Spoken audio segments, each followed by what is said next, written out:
Yes, people, Cockney Reds, we are back. It's been a minute. I'm joined here, well, it's Fudge here.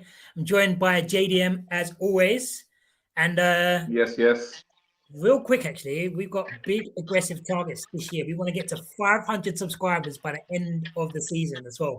So if you can hit the subscribe button and if you hit the like button as well, it really helps us out. But it's been a little while since our last game. It's been a little while since our last video. West Ham. I don't know whether to go straight into West Ham, go into Ratcliffe. Where do we start? But let's go with West Ham.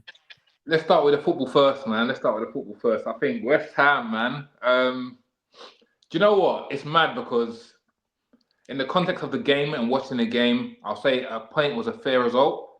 I don't think we looked as great as we have done like in previous games under Carrick.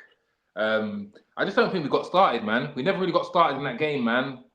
And we kind of let the game run away from us, and it kind of brought West Ham into the game, gave them a bit of momentum, and yeah, man. So it's just one of those ones because it's annoying because again, this team is fighting relegation, and this was a chance for us to just extend that gap for the fight for top four, man. So yeah, man, it's a bit of mixed feelings, man. But all in all, we're still on course to reach our target, man, under Carrick. It's true. So obviously we had 4 wins in a row before that game against West Ham, and you're right. Actually, from watching that, it was a case of we never really got going. It was like, you know what, we needed the goal to shut their fans up, like from early, but their fans, we gave them that momentum to be able to build. And I heard commentators saying it's the loudest they have ever heard it at the Olympic Stadium, and that because getting the early goal, their fans are so toxic as well. So if we got that early goal, that would have killed them off. But never was meant to be, I suppose, man. Just wasn't. It just wasn't the way, man. But the first goal, obviously 0-0 first half. I can't remember the game really fully, but 0-0 such a long time ago now, man. But yeah, 0-0, and then their goal, man. It's such an Bowen, annoying. yeah. It's annoying. It's just one of those ones, man. Just one of those ones, man. Like to be honest with you, I'm not even too like unhappy about the goal we conceded. It's more so just how we played, man, throughout the game. I Yeah, think I don't know what it is with United, man. These low block teams and these teams that like we were expected to beat, it's like we just can't turn up for those type of games, man. We can't turn up for those type of games, man. Like if you look at our last 4 games we've won, like 2 big games, City, Arsenal. Then obviously, we was worried about Fulham because Fulham were like, oh, can we really keep up this momentum? We done it, but I think it's more so because we've already faced them. We didn't get the points we deserved away at Fulham, so I think it was kind of like a revenge thing. So we dealt with them this time round with Tottenham. We dealt with them again, but even that, I'm not sure if the red card helps us out or not. But we dealt with them 2-0. But West Ham, and to be fair, West Ham kind of our little bogey team as well. It's kind of our little bogey team, man. We ain't beat them in a while. Well, we ain't won there in a while, anyway. And I'm not sure, man. I'm not sure. We should have smoked them. We should have smoked them. I'm not even sure if it's the pitch. If the pitch is too small, doesn't allow us to play the football that we want to play. I'm not too sure what it was, but we didn't look like we looked very we didn't look like the players were on the same page that day, man. yeah. I mean, you say low block. I mean, low block is difficult for any team to play against because that's the whole point of it, isn't it? You want to suffocate the chances for them to create space. But I felt like, I mean, the games previously you mentioned Arsenal, Chelsea, Arsenal, City, Spurs, and Fulham.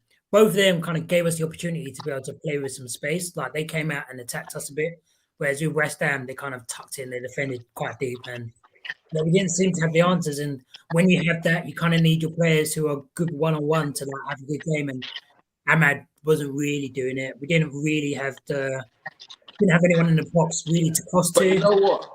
Do you know what? Yeah, sorry to interrupt you. I know that's my special. Yeah, but I just feel like obviously I'm not being too overcritical here. Yeah, but I feel like this is the one fixture that Carrick got the lineup incorrect. I feel like he Yeah, should have started Sesko, and I'm not just saying that in hindsight because Sesko came and got the goal. But I feel like in these situations where it's a low block, you need that player, that fox in the box, who's gonna take these chances like first time finishes, man. And I think that if Sesko started that game, we would have been able to create a lot more chances in that low block. Because when you're playing Mboma is not really that kind of player. As great as he is, we're not going to get that much joy of him playing in that kind of low block system. And I know it was interchangeable between him and Cunha, but both of them are not really that kind of centre forward focal point in that low block system, man. And I think as soon as Sesko came on, it just gave us that extra bit of edge to be able to do that. Crossing the ball, like it wasn't even on his head, but it's just about getting in those right positions as a striker, knowing those positions to get into, and that's how he was able to get the equaliser. Yeah, for sure. I mean, crossing. We were crossing before that game. Before we didn't really have as much threat. I mean, obviously we did score that goal, which was just about offside with Casemiro in it, which is a little harsh. But yeah, Sesko, man, he's been on fire this year. Like he's I know Antonio's had a bit of stick about him, but I feel like he's proven the doubters wrong. Like he's been impressive this whole year. I mean, he's obviously scored 3 goals under Fletcher. He's yet to start for Carrick, and that goal, man, that goal is unbelievable. That's all class, man. Like, yeah, not many strikers would have been able to finish it like that, but that was actually elite. So, do you think that Sesko? I know you mentioned it was the type of game where he should have changed, but do you think it's now time to give Sesko his kind of start and potentially running the team? I think it's I think he needs to start next game. I think I said it to be honest with you. I think I said it for West Ham as well. Maybe I didn't say it on the pod, but I feel like Ahmad maybe needs to have his a little rest now, his time on the bench. I feel like he's not been as productive for the last couple of games. Not that he's played bad. He hasn't played bad. Like his all-round game hasn't been bad, but he's been a bit quiet in the final third. He hasn't been as threatening as he normally would be. So I just feel like it's time to bring Mboma back onto that right side and put Sesko up top, man. We need to give it a try because I feel like you said, Sesko this year has been on fire and he hasn't had that much minutes. So I just feel like he needs his 90 now. He needs to show what he can do in this 90, man. And I feel like he can have if he starts, I feel like he'll probably have one of his best games, man. Everton, do they play the low block? I mean, it'll be at their ground. They've got a few attacking players. I know Grealish is out. Njai, your fellow Nigerian. Is he Nigerian? Nah. Senegalese, I think. He's not. He's from Cameroon, isn't it? Where's he from? Wait, did they? No, man. Sorry, man. Did they not win it? Yeah, you're right, man. Yeah, sorry, man. I don't know why I thought he was Nigerian, man. Yeah, Senegalese. I don't know why I thought he was Nigerian, man. Maybe West... his name sounds like Nigerian. But yeah, NJ, they got Drew Buhal, who's decent. Scored against us as well. But to be honest with you, I don't feel like their strikers should be giving our defenders any problems. Like Beto, Barry, they shouldn't be giving our strikers any problems, man. So as long as we don't make any mistakes, I feel like we should move to him. But that's we'll get into that anyway when we talk about this Everton game. Okay. Well, I mean, going back to West Ham, then. I mean, you said that you didn't want to talk about the goal too much or put any much to blame, but Luke Shaw, I don't know what he was doing there. I mean, he's had a good season, but he definitely should have got the clearing head. You know why he let that bounce? That was poor. And then defensively, I guess like Martinez could have done better, I suppose. But yeah, it's one of those things. I suppose you switch off for a minute and you don't get that clean. Yeah, I think. Look, I don't think apart from that, I don't think the defense done much wrong. Like you said, I think it's just a moment, a lapse of concentration, man. So to be honest with you, it's just one of those things. These things happen in football. Right? And I'm not gonna use that to now judge their entire game. I just think, like I said, you keep saying, I just think the entire game we wasn't good enough to win the game. Like a draw is actually probably a fair result. I don't think West Ham done enough to win the game at all. But I just feel like the game was very stale. It was very dry. There wasn't a lot happening, and we didn't have that many chances, to be honest with you. And yeah, man, I just think a draw is a fair result, man. What do you think, though? What do you think? Do you think we should have deserved to win the game? Do you feel like the pace of the game was too slow? What's for sure. It was too slow for sure. We didn't have the creativity. We hardly had any shots. I remember, especially first half, I think we had like 4 shots in the whole of the first half. It wasn't good enough from that side of things. So we were getting positions. We were bossing possession, but when we get to the final third, there wasn't really much that we could do with it. So yeah, having more people to go to Costa would be better. But also, I thought in terms of, I liked his attacking changes at the end. So I liked that Eric was like, all right, let's take off. Let's take off our fullbacks and get Xerxes on the pitch, get Sesko on the pitch, get as many attacking players on the pitch. And obviously, we see Bruno set almost got the equaliser, and obviously it paid off. But then one of the other I think he made some good changes, but I think it was at the point where we kind of had to make those changes, man, because we ain't got nothing to lose. We're 1-0 down, like we're either going to lose this game or we're going to try and get something out of this game, right? So I think the changes were good, but he needed to be a bit more proactive before we kind of like went 1-0 down, man. Like I don't know, man, and it's a bit annoying. It's a bit frustrating because, like everyone keeps posting, United are going to play 40 games this season. Do you know what I'm saying? Everyone wants to keep trying to post this, like, so we have a lot of time to recover. We have a lot of time on the training ground. We have a lot of time to prepare for these games, man. And I just feel like we shouldn't be coming to any game slack. Do you know what I'm saying, like, because it should be our only focus each week. Do you know what I'm saying? It's not like we've got to do training about, midweek games or FA Cups or whatever, European Cups, anything like that. So we're kind of like in between who we're focusing our training sessions on. We're actually like just got one team to focus on. So we should have known that West Ham were going to set up the way they were setting up, man. So we should have come with that game with a different energy, man. Like West Ham's game plan should have been folded within the first half, but we allowed them just to grow into the game, man. I mean, on that note, do you think that the fact that that we only had, it was like every week we've had a week to prepare, and then for West Ham it was from a Saturday kickoff against Tottenham to the Tuesday kickoff. Do you think that turnaround might have made a difference in the Carrick's approach, or? I'm not sure, man. I'm not sure, but even so, there's no excuses. There's no excuses, man. Like, I just feel like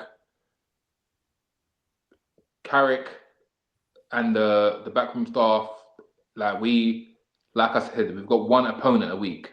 So whether it's within 3 days or within 6 days, we know who our next opponent is each week. We don't have to worry about anything else. So the preparation time is there. Even if you're preparing for West Ham and Everton, but you know which order it's going in. Does that make sense?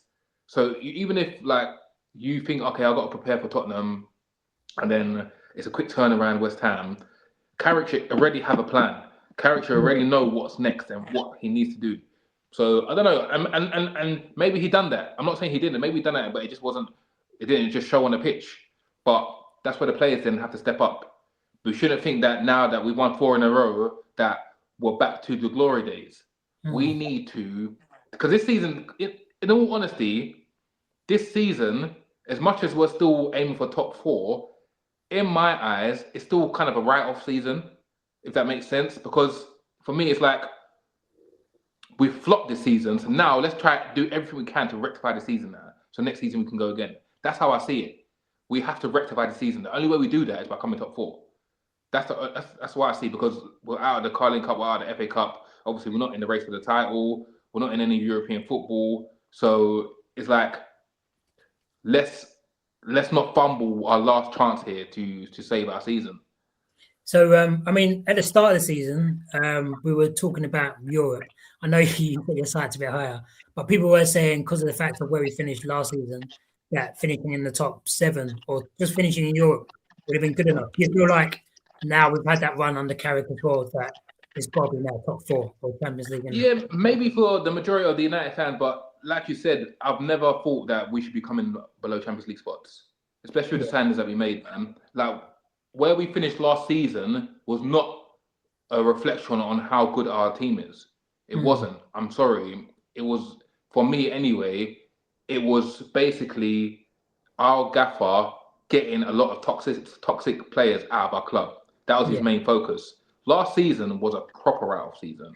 It was our main focus. Even before, was it? I'm not sure if it was before or after.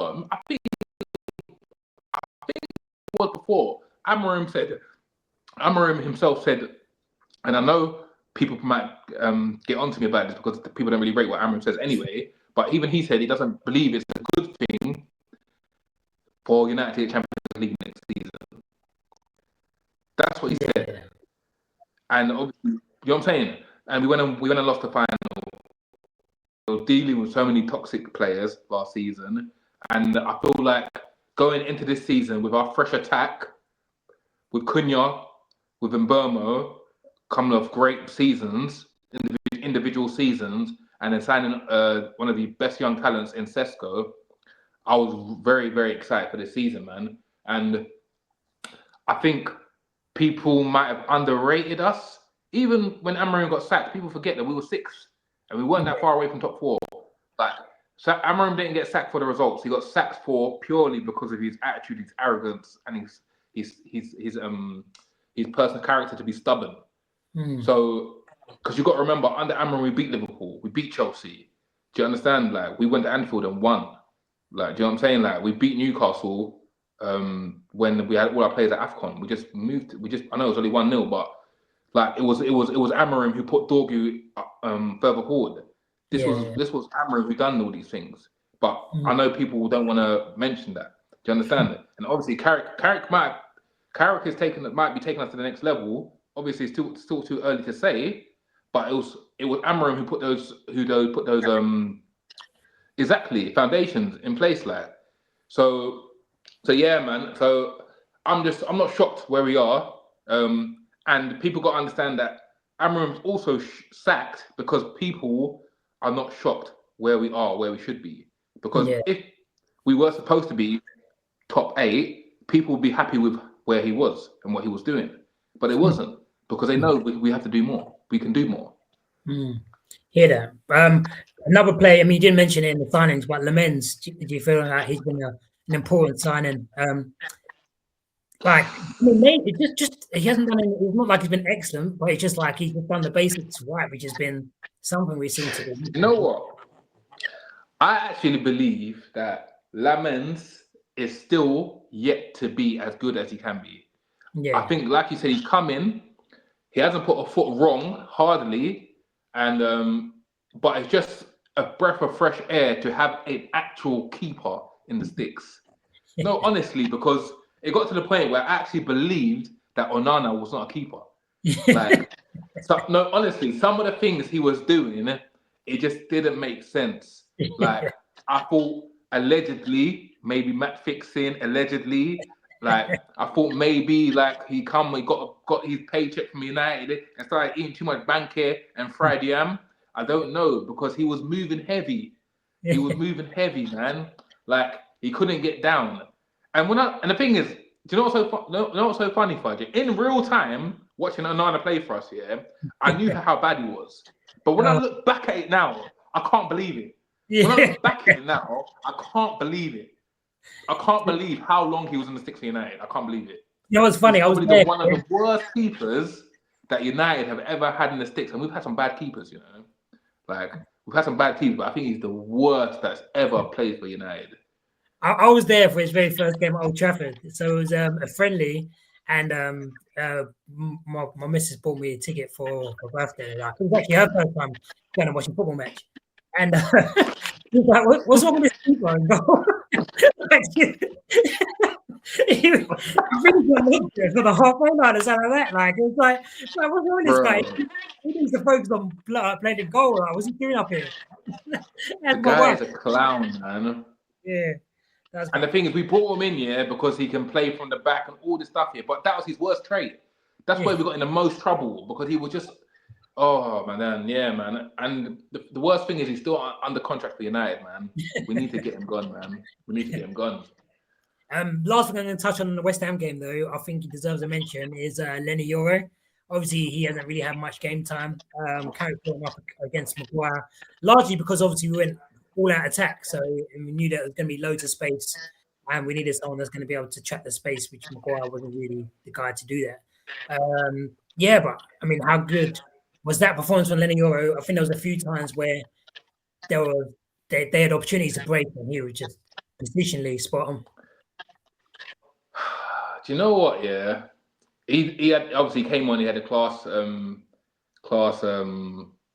couple of tackles he put in the game and stuff, man. And you know what? I'm happy he kind of got taken out the spotlight for a little bit, because when you think about it, he's still very young, and the ceiling this guy is supposed to have is very high. So I hope that we don't kind of like, or he doesn't like mess up his ability, what he can achieve. But one thing I will say about Lenny Yoro, I feel like he needs to, not saying that he's weak, but I feel like he needs to get in the gym and just toughen up a bit. Just because right now it's like he plays as if like it's obvious he's young. Does that make sense? Like he plays as if like I look at Yoro and think he's a kid. He needs to go bald or something. He needs to cut that hair off, go bald, or get a little skin fade or something. Or grow a thick beard and just start moving mad, because he just looks like a younger. Real talk, he looks like a younger man. Like, and he just needs to toughen up a bit, man. But those tackles, hats off to him, man. He actually done well there. I think him and Heaven in the future, they could form a solid partnership. But obviously, they're young, need to build a bit of strength behind them. But yeah, and you know what it is, with them two though, they've got, you can see they've got ability, but the one thing I will say, there's not really like any like anger in them. Yeah. Like, do you know what I'm trying to say? Does that make sense? It's like they're all very nice. Yeah. They're all very. I'm happy to be here. No, I want you to see like some kind of like aggression. Like, I want to see some like fire in your belly, man. Do you know what I'm saying? Like, even like it goes back to that goal, and what's his name? Rogers scored against us with like you're too nice. Yeah. You're too nice there. Drag him down outside the box or whatever. You're too nice. Stop that. I need to see some vim in you, man. But I think Heaven can have that. I can see that he's got that. He switches. I mean, he's got his fun attitude, but he switches when he gets into the pitch. But before we get on to Everton, obviously he's been, although we drew, I feel like because we got the goal in the last minute, it's still been quite positive. Or was quite positive in terms of the news around Man United. But then Ratcliffe, like, what? I don't even know what he was thinking. Like, why would you open your mouth to do? Whether that's your belief, whether that's what you're actually thinking, surely knows that there's going to be some toxic situation that he's bringing up by putting Ratcliffe like that. Ratcliffe just needs to stop talking, man. People need to stop getting that guy in front of a camera, man. Like nobody. First and foremost, nobody cares what he thinks. Nobody cares about his opinion. Like, do you know what I'm trying to say? And he's just an idiot, man. He's a dinosaur, basically. He's a dinosaur. Like, and he still thinks like this is what 40 years ago, 50 years ago, man. Things have changed, man. Like, you can't come to Man United, one of the biggest commercial brands in world football, and start saying stuff about immigrants and that. Like, that's just mad to me, man. We're being colonized. Is this he's a raid baiter. He's moving like he's 50 Cent. He's a 50 Cent of the UK, man, because bro, he's raid baiting. Surely this guy knows what he's doing, because that's just dumb. Like, you know, but then again, he's a mad guy. Yeah, I mean, he's a mad guy. He's come in. He's got rid of the dinner ladies. He's got rid of all these things. Like, this guy's a mad guy, man. This guy's weird. He's got his own mind. You can tell he's got his own mind. He just runs with it.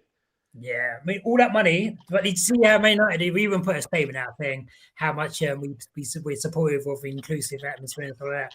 But it's like, you're the owner of Manchester United. Like, surely you know what's going to come from you making comments like I said, even if that's what your thoughts are, you're Mr. Briggs and all the rest of it. Like, no one's really going to be caring too much about your politics if you keep them to yourself. But if you start opening up your mouth, how are you going to expect a club that is like the majority of your fan base are immigrants? Like, I mean, so it's just I can't lie. He needs to bounce, man. I don't know how we're gonna do it, but he needs to bounce, man. Like honestly, because that kind of leadership is kind of scary, man. Because you just don't know what he's on. Like you don't know what. You know what I'm saying? I mean, you think that everyone's been against the Glazers, and I feel like Ineos have had a little bit of grace time. People started to get onto them a bit more. There was a process for the Fulham game, especially after Amram and how they handled that, and people were starting to get onto them a bit. But you just hired Carrick. You've just won 4 games in a row. You just drawn against West Ham. Fair enough, yeah. So the mood is quite good. For you to come out with that, it's just like, where is decision making? He's an attention seeker. He's an attention seeker. He's an attention seeker, man. He wants to be in the mix because he wants to be in the mix. He wants to be talked about. He wants to be seen as someone great. Like he wants to be seen as someone who's influential. No one cares about you, Radcliffe. No one cares about you, man. You're not Prime Minister, like, it was just madness, and I feel like Carrick's now got main character syndrome, man. Yeah, it must be, man. Like, I mean, obviously, some people were saying that the Glazers were too quiet during their time, but no one wants to hear him talking this like. But talk football. We don't need to hear about nothing else. Talk football, man. Yeah, man. Yeah, and if he needs spare guidance around him or whatever, but like you're saying, he's living in Monaco and that, like all this tax evasion, all this stuff. He's an immigrant himself. Allow it, man. Allow it, man. I don't. The small fan base that he did have, has definitely been declined now. Gone in decline. So if we can get someone to buy out him and the Glazers, that'd be a blessing. I mean, I think anyone would even take the Qatari money in that now.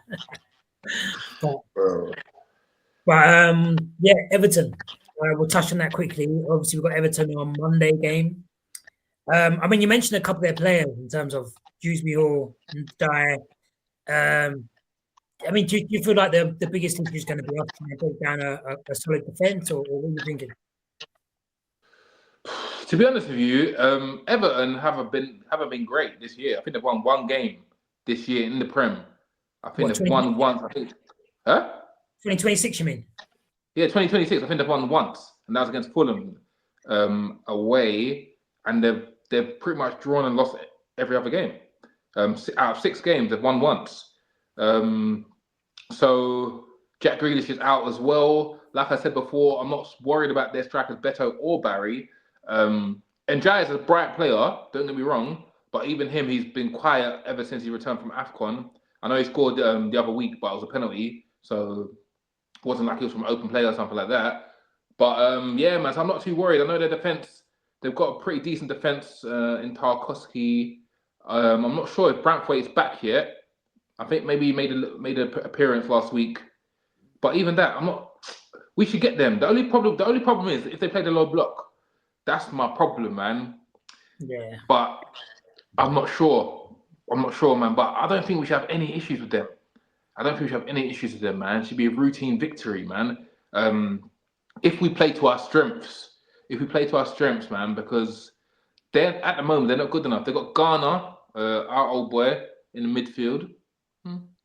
He's all right, but there's no area where I'm scared of. If Grealish was playing, I think okay, maybe. Bit influential on the pitch, knows how to control the tempo of the game, knows how to win a few fouls, and that can be tricky for us, set pieces and that. But he's not even in the mix, so I don't know. What do you think? I'm more confident with Carrick in charge. I know, obviously, it was the game where that first game was probably the most embarrassing game of the season. Actually, the fact that we managed to lose to them against 10 men. But I feel like Everton, they do try and play a bit more now. Like they got a few attacking signings in the summer with, like I said, when Dyer's there, we've got but I feel like they are vulnerable now. They're not as solid defensively as you might think from a David Moyes team. But I think they beat Fulham 2-1, I think, quite late on. But other than that, like I said, it's their only win so far this year. So I'm quite confident. I feel like it's a new stadium, though. I think they've been quite good at their stadium. We haven't been there yet, so it'll be good. And their crowd's going to be up for it. Like it's everyone's final, so they're going to be up for it when we get there. But I feel like we're going to want to reset. We're going to want to come back, and with players like Mbeumo. The thing is, as well, the game's on Monday as well, so all the other teams would have played. So it's kind of like one of those ones where, we can't let these other teams win, and then we're just dropping points, man. That would be so disheartening, man. they've all got easy game. I think who Chelsea playing? I can't remember. But yeah, I mean, but hopefully that gives us an extra ambition to go and win that game. If Chelsea do win their game, and if Liverpool do win their game, hopefully that gives us extra fire in our belly to go. No, we need these 3 points, 100%. But do you know what Antonio was saying as well? Actually, it was like we just need to focus on us. Like, don't care about anybody else. If we do that, we focus on us, win our games, and we'll be where we need to be at the end of the season. So, no, it's true, man. It's true, man. Do you feel like there's still a chance for us to climb higher than fourth this season? Come higher than fourth. I think if we would have beat West Ham, I would have said yes. But I think after that display, I think let's not even focus on, let's try and get second or third, man. Let's just focus on our goal and let's just get Champions League, man. Yeah. Like, if we wherever we come in that mix, that's where we come. But let's just make sure we don't come below that, man. Do you understand? Yeah. So, like, because Villa got Leeds this weekend. They just beat Brighton 1-0. I think it was a last-minute goal or something like that. So they're back on course to winning games, and City are kind of back as well. So let's just focus on coming above the rest, man. Let's just focus on coming above the rest, because at the moment everyone's kind of fighting for this. What's Chelsea, Liverpool, Villa, us. Fighting for these spots now. So we've got to continue, man. Unless we draw Villa back in, it's between us, Liverpool, and Chelsea to get the two last spots. Because it's going to be a top five, I reckon. I reckon 5 teams will make the Champions League. So, one of us, Liverpool, Chelsea, or Villa, I suppose, one of us can have to drop out. And Liverpool started get better form. But we've got Villa soon, you know. I think we've got Villa in a couple of weeks. I'm sure we've got them in a couple of weeks. At our gaff as well, actually. Yeah, that's true. Yeah. We should try. Do you know what I'm saying? So it's going to be a tough end to the season, man. Yeah, man. Yeah, that is true. You know but it's going to be a season, like I was saying earlier, actually, if you can hit the like button, that helps us get our views up, because it's going to be a roller coaster end to the season, and we're going to be here every step of the way. But lads, ladies and gentlemen, just remember that I said it here. Remember, I didn't doubt our team, you know. I said we're gonna come Champions League. To be honest, I said we're gonna come first. I'll be honest. I said we're gonna come first, yeah. But obviously, that's just my United heart, my United glasses. But logically, I'm saying definitely top 4, man. So join this journey with us. I said this from the very beginning. Join the journey with us, man. In Burma, Cunha, Sesko, and Lamens. Be part of the Cockney Reds journey, man. And like, comment, share, and subscribe, man. That's it, man. I mean, get in the comments as well. Let us know what your starting lineup would be. But are you making any other changes other than you said Sesko? Would you play Sesko up top and Boom on the right, Cunha on the left then? Yeah, 100%. 100%. Ahmed is good to come off the bench as well. I think definitely we have to play start Sesko this game. And if we start Sesko, for me, Mbeumo is more productive on the right side than Ahmed. And the thing is, I don't even necessarily think that he's more dangerous, but I feel like he's more productive because he'll give you more options for us to score. He will get the ball. Why are you? I'm just trying to. I'm just trying to get the ball in the box. Yeah. I'm trying to understand the difference between dangerous and productive. No, what I mean, because what the thing is with Ahmed is very dangerous, but he's not very productive. He's dangerous on the ball. He's dangerous because he can beat any man. Yeah, 1-on-1. Ahmed can beat any man. Yeah, 1-on-1. He can beat any defender, so he's dangerous. But productivity, he's not as productive as he should be for how dangerous he is as a player. Does that make sense now? Why do you think he's not getting the I'm not sure. I'm not sure what it is, man. Because sometimes his decision making once he beats the man is not always 10-10. So I'm not sure what it is. And we've got to remember, he's still very young. What is he, 23? He's still young. So maybe that will come with his game. But like in terms of like dangerous, like if we're on a break and like just for example, the West Ham game, when we was on a break and we had a chance to win the game. Like if that was Mbeumo on that ball, we would have scored and we would have won the game. Yeah. But I feel like Ahmad didn't make the right decision there. He didn't make the right decision. Yeah, no, I hear that.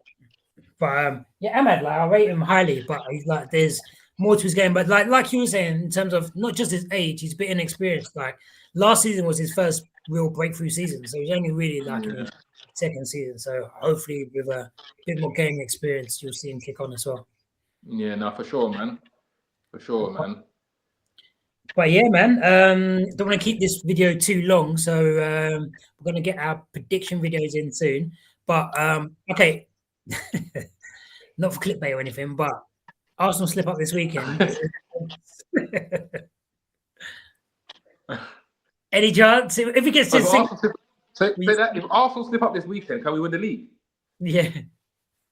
What is it? 12 points. Right now it's 12. Bro, stranger things have happened.